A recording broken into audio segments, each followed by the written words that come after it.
And we're rolling. We're rolling in a bear market. And I'm here with my good friend Juri from DeFi Times. Guys, if you haven't yet, check out they have a newsletter. They now have a YouTube channel. They're super active on Twitter, just providing a lot of content around DeFi things and also explaining the technology. So these guys are one of the few guys who are really in it for the technology.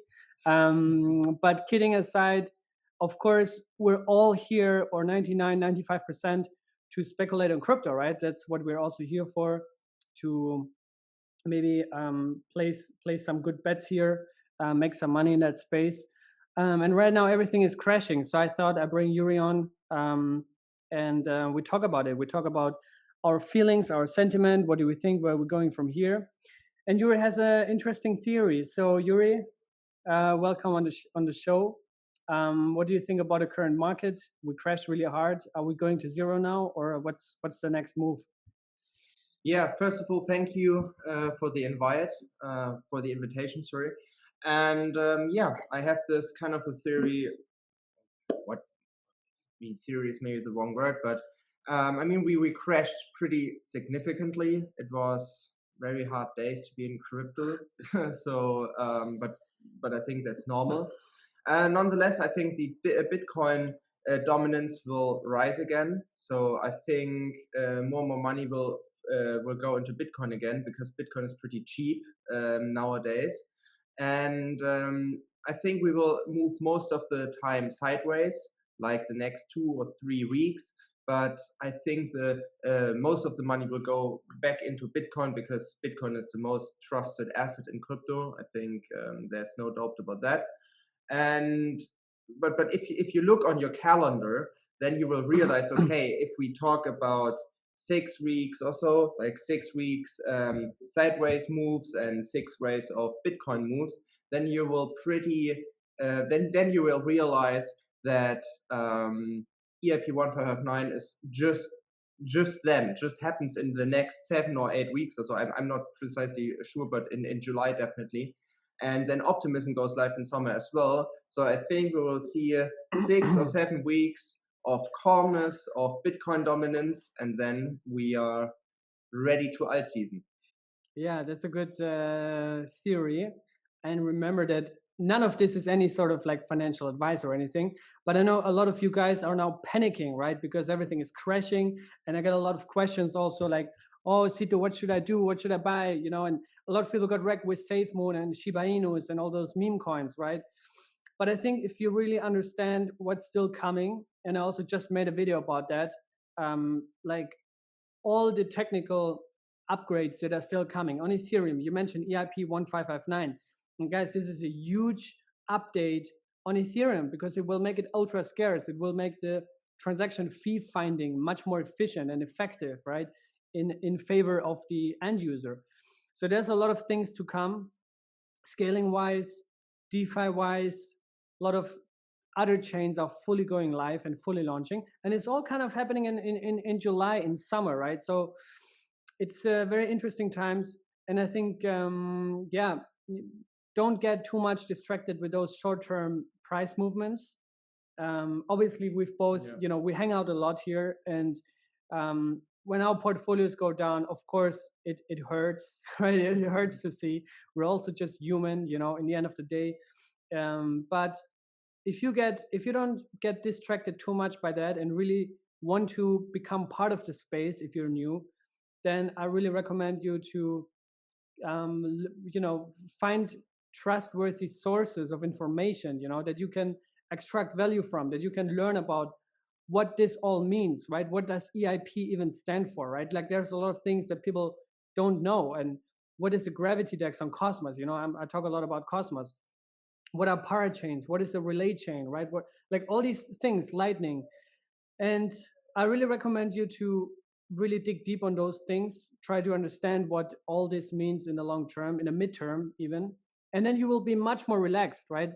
Again, we're also not happy about the price movements recently, but we're very chilled because we know mid-long term, this thing is not going to zero, right? Crypto is not going to zero. It's here to stay.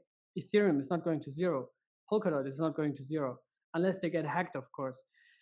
But yeah, so I don't know. So what do you recommend now? Anybody who just joined the space, who bought the peak and now is sitting on a 40-50% loss on paper right now. What do you recommend them? Should they just sell? Should they just buy more? Should they, what should they do? I mean, it really depends in which assets you invested. And of course, I'm not a financial advisor. But if you hold Ethereum, Bitcoin, and all those kind of assets, I would just hold. And if I have some money left, okay, why not buy some more? If you feel comfortable with it, that's the most important thing. You really have to feel comfortable about your investments, that's for sure.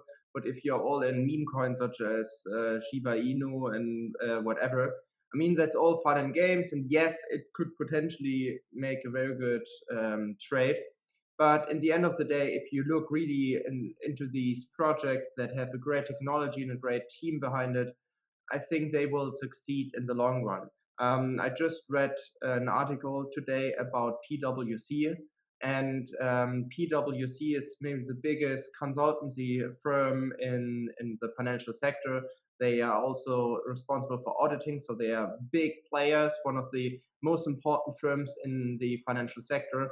And they just published a report that most crypto funds are partially invested in high quality DeFi investments, such as Dot, Polkadot, such as Chainlink, Link, and Aave. So you really see that also these guys, they look really on the technology and say, okay, these are the projects that are here to stay.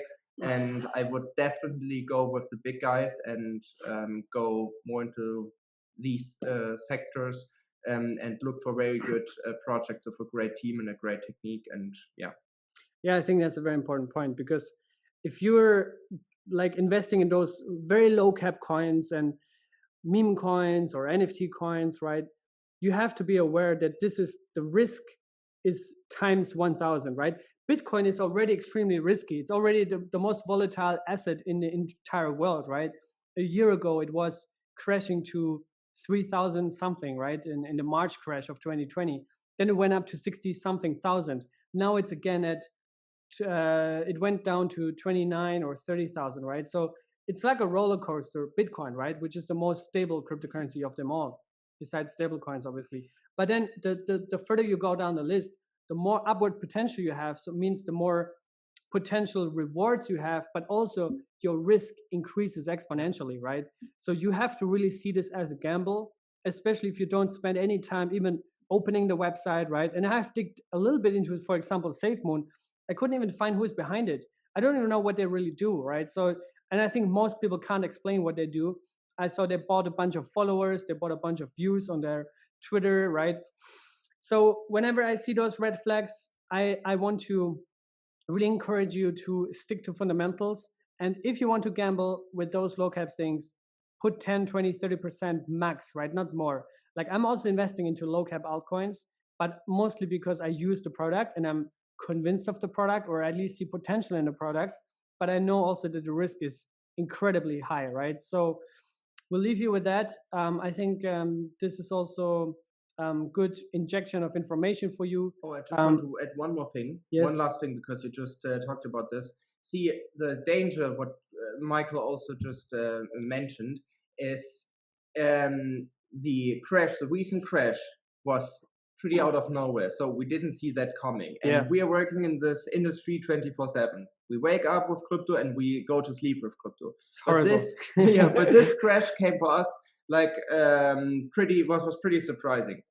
And here's the thing: if we would enter a bear market now, would you really dare to hodl Shiba Inu and all those strange coins, or would you dare to hold like the quality ones? Because if you hold the quality ones, at the end of the day, DeFi and the crypto movement is a once in a lifetime opportunity. And if you go to sleep for 10 years and you just hold ETH and Bitcoin, for example, maybe 2 or 3 other projects, will be fine. But would you dare to hold all those meme coins or SafeMoon? I do not even know what they do. Yeah, they only exist for a few months, right? So they don't really have a track record, and that's a risk, right?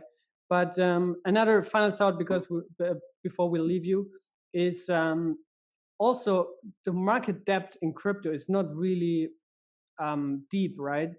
That means there's only a handful of exchanges that provide liquidity for the crypto market, right? We have Coinbase, Kraken, Binance, Huobi, OKX, maybe those leverage exchanges like Bybit, FTX. You can really count all major exchanges in one or two hands, right? So the point is, if these exchanges want to turn the price into one or the other direction, or they see that some whales are starting to turn around the price in the short term, they jump on that because they make money with that, and you have to really be aware of that. It's not only, the China news or the Elon Musk news, all those kinds of macro things or external noises. It's also within crypto, right? Those exchanges have a lot of control and power on the prices. They hold a lot of reserves, so they can do whatever they want, right? And if you just look at how many longs got liquidated, it's insane, right? But who profits from that? The exchanges, the centralized exchanges, which doesn't really matter in the long term because we want to get rid of them anyways. But I'll just leave you with that. I hope you like these short, quick episodes and information infusion to not get entirely wrecked during times like this. And keep reminding you guys, do your research. Watch channels like my YouTube channel, DeFi Times podcast. Every single day, you will be up to date with everything that's happening. And it should never be your only information source, right? This could just be one of many. So we'll leave you with that. I hope you stay safe, don't get wrecked, and we'll see you next time.